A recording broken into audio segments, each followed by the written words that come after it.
Your phone buzzes in the dark. A message flashes on the screen telling you that you've just won a massive cash prize.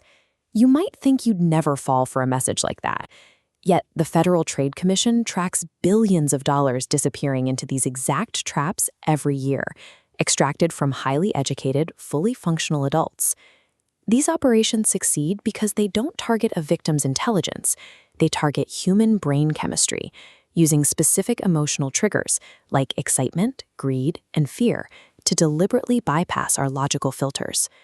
For family members watching an older relative navigate these threats, stepping in is difficult. Older adults fiercely value their independence, and poorly framed warnings can leave them feeling embarrassed or stripped of their autonomy. But removing the shame of victimization starts with understanding how the crime actually works. Scammers are deploying a highly calculated biological hack. The trap often begins with what psychologists call a phantom fixation.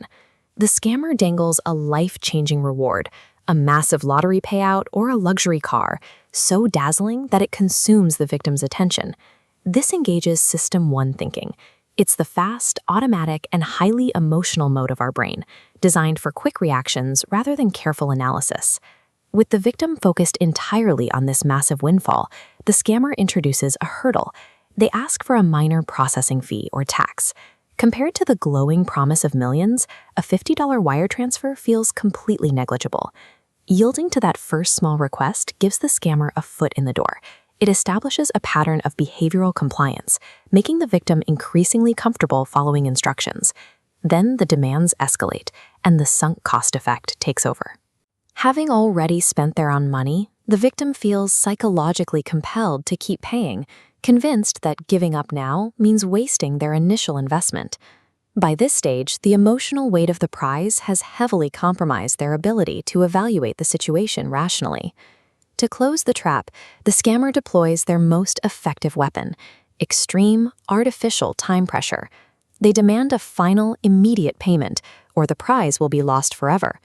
This urgency activates the amygdala, the brain's primitive threat detector. It throws the victim directly into a fight-or-flight survival state.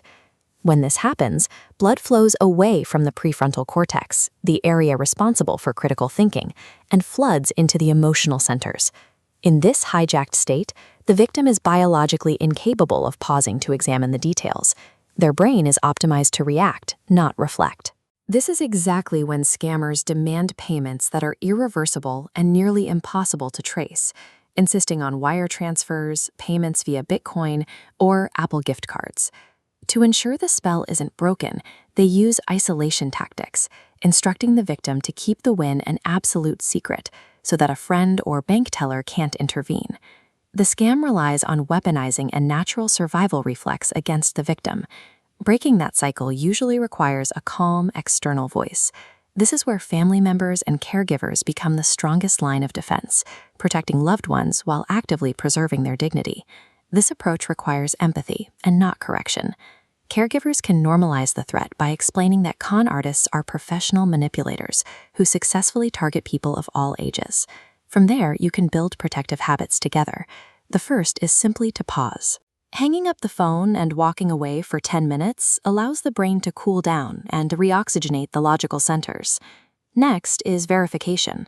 Establish a rule to always check claims through independent channels, like dialing the official number on the back of a bank card or creating a secret family code word for emergencies. The third habit is recognizing the payment methods themselves. A legitimate business or government agency will never demand a stack of retail gift cards to resolve an issue or process a prize. Rather than delivering a single stern lecture, bring these concepts up in casual, ongoing conversations. Discussing a recent news story about a scam keeps the awareness high, but the anxiety low. Building this kind of supportive environment removes the fear of judgment, ensuring that if something feels off, the senior will quickly reach out for help instead of hiding it. The promised windfall on the other end of the phone might be a complete illusion, but an open, trusting relationship is a very real asset, one that safeguards both financial stability and emotional well-being.